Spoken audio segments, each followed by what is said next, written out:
अभिवादन स्वीकार कीजिए ब्रजेश मिश्रा का और आप देखना शुरू कर चुके हैं द डिबेट। बहनों भाइयों, भारतीय सेना जिंदाबाद। बीती रात आज हम सब कोई सुरक्षित यहाँ पर बैठे हुए हैं और मैं सुरक्षित डिबेट भी कर रहा हूँ, तो उसका कारण और सिर्फ हमारी बहादुर फौज, हमारी सेना और हमारे बहादुर जवान हैं जिन्होंने पूरे देश को सुरक्षित रखा। रात की कहानी क्या है मैं आपको बताऊंगा और उसके बाद पाकिस्तान का की क्या दुर्गति भारतीय सेना ने की, आज हम सब कुछ विस्तार से चर्चा करने वाले हैं और बीती रात की पूरी तफसील से जानकारी आपको आज हम डिबेट में देने वाले हैं। बहनों भाइयों, रात में जब आप अपने घरों में सो रहे थे, उस वक्त हमारी, आपकी और देश की रक्षा के लिए कोई जान पर खेल रहा था।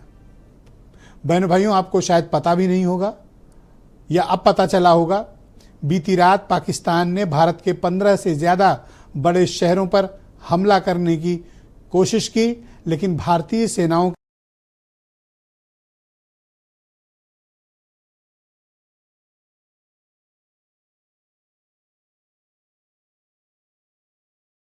की सजगता और हमारी टॉप प्रणाली के चलते हम उसे नाकाम करने में कामयाब रहे। भारतीय सेना ने उन सभी हमलों को नाकाम कर दिया और उसे पाकिस्तान की धरती पे उस हमले को शुरू होते वक्त ही ख़त्म कर दिया। ये असाधारण है। पाकिस्तान ने मिसाइलों के ज़रिए, अपने ड्रोन्स अटैक्स के ज़रिए भारत के 15 शहरों पर हमले करने की कोशिश की थी बीती रात।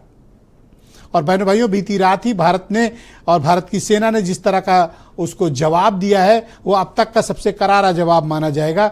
और भारत इतना डीप पाकिस्तान के भीतर घुसकर पहली बार अटैक कर रहा है बहुत अरसे के बाद। तब जब युद्ध की प्रणाली बदल गई हो, युद्ध का तरीका बदल गया हो। पाकिस्तान ने भारत के जिन 15 शहरों को चुनकर हमला करने की कोशिश की थी, लेकिन बुरी तरह से नाकाम रहा। उसकी एक भी मिसाइल भारत की धरती पर टच भी नहीं कर पाई और उसे हवा में ख़त्म कर दिया गया। यह भारतीय रक्षा प्रणाली, हमारे एयर डिफेंस सिस्टम की शानदार कामयाबी है, जिसके चलते हम पाकिस्तान को धूल चटाने में कामयाब रहे। बहनों भाइयों, रात में भारतीय सेनाओं ने अभूतपूर्व उपलब्धि हासिल की। रावलपिंडी जो जनरल हेडक्वार्टर है पाकिस्तान की सेना का, वहाँ उस शहर के भीतर जो सबसे बड़ा स्टेडियम है, भारत ने वहाँ पर मिसाइल दाग दी। उससे बस 5 किलोमीटर की डिस्टेंस पे रावलपिंडी में, जिसे पिंडी भी कहा जाता है, वहाँ जनरल हेडक्वार्टर है पाकिस्तान की आर्मी का और वहीं आसिफ मुनीर बैठता है। तो जाहिर सी बात है कि जब शहर को निशाना बनाया जा सकता है तो GHQ को गिराने में कितना समय लगेगा। लेकिन भारतीय सेनाओं ने संयम और सब्र दिखाया। सैन्य ठिकानों पर अटैक नहीं किया, बल्कि उन जगहों पर किया जहां पर आतंकवादी मौजूद थे और स्टेडियम के भीतर आतंकवादियों के रहने की सूचना मिली थी। पाकिस्तान जिन जिन जगहों पर आज भारत ने आक्रमण किया, लाहौर जो उनका सबसे प्रमुख शहर है, भारतीय मिसाइलें वहां पर लगातार पहुंची और पाकिस्तान के एयर डिफेंस सिस्टम को भारत ने पूरी तरह से नाकाम कर दिया। एक भी मिसाइल भारत की इंटरसेप्ट वो नहीं कर पाए। जहां जब जिस स्थान पे चाहा, भारत की मिसाइलें वहां पहुंची और हमने अटैक किया, हमने रिटेलिएट किया है। क्यों किया? भारत का कल हमला करने का कोई इरादा नहीं था और हमारी पॉलिटिकल लीडरशिप ये साफ कर चुकी है कि हम मामले को बढ़ाना नहीं चाहते। हमने कल रात पाकिस्तान के एग्रेशन और उसकी आक्रामक मिलिट्री एक्शन का मुंह तोड़ नहीं, थोबड़ा तोड़ जवाब दिया है। और ऐसा जवाब दिया है कि जो लंबे समय तक पाकिस्तान की शर्मनाक फौज उसका सामना करती रहेगी और उसे भुला नहीं पाएगी। हमने पाकिस्तान के 15 शहरों के भीतर उनसे कहीं ज़्यादा बड़े धमाके और ब्लास्ट करके अपनी मिलिट्री कैपेबिलिटी को भी दिखाया है। बहन भाइयों, इस कार्रवाई को अंजाम देने का श्रेय भारत की बहादुर सेना को है और आज बीती रात में जो कुछ भी हुआ है वो आश्चर्य में डालने वाला है। पाकिस्तान ने हम पर हमला करने की कोशिश की थी और एक दो नहीं, कई स्टेशंस पर अटैक करने की कोशिश की थी, जिसे नाकाम करते हुए इतनी बड़ी कार्रवाई को भारत ने अंजाम दिया।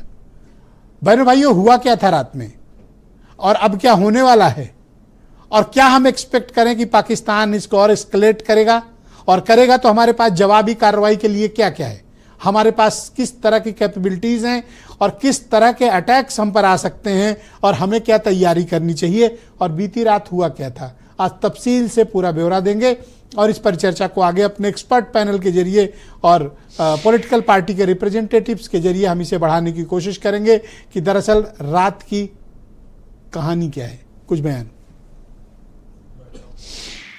पाकिस्तान और पीओके में जिस तरह से हमारी आर्म्ड फोर्सेस ने टेरर कैंप्स को नेस्त नाबूद किया है, वो हम सब के लिए एक गौरव का विषय है।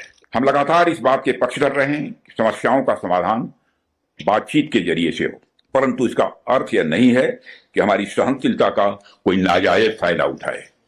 यदि कहीं कोई हमारे इस संयम का फायदा उठाने की कोशिश करता है तो उसे कल की तरह ही क्वालिटी कार्रवाई का सामना करने के लिए भी पूरी तरह से तैयार रहना होगा। 7 से 8 मई 2025 की रात को पाकिस्तान ने उत्तरी और पश्चिमी भारत में स्थित कई सैन्य ठिकानों को ड्रोन और मिसाइलों से हमला करने का प्रयास किया। इन हमलों को इंटीग्रेटेड काउंटर यूएएस ग्रिड और वायु रक्षा प्रणालियों द्वारा निष्क्रिय कर दिया गया। इन हमलों का मलबा कई स्थानों से बरामद हुआ, जो कि पाकिस्तानी हमलों का प्रमाण है। बहनों भाइयों, आज की परिचर्चा को आगे बढ़ाएंगे। मेरे साथ संजय चौधरी भारतीय जनता पार्टी के प्रवक्ता हैं, मनोज काका समाजवादी पार्टी से हैं, मनीष सिंघवी कांग्रेस कमेटी के प्रवक्ता हैं, मेजर जनरल वीके तिवारी मेरे साथ इस कार्यक्रम में मौजूद हैं, मेजर जनरल अजय चतुर्वेदी मुझे इस कार्यक्रम में ज्वाइन कर रहे हैं, और doctor Kunwar JPS Chauhan former group captain Indian air force, और वीरेंद्र सिंह जी हमारे स्टेट हेड। आप सभी का स्वागत और धन्यवाद। जनरल तिवारी, मैं आपसे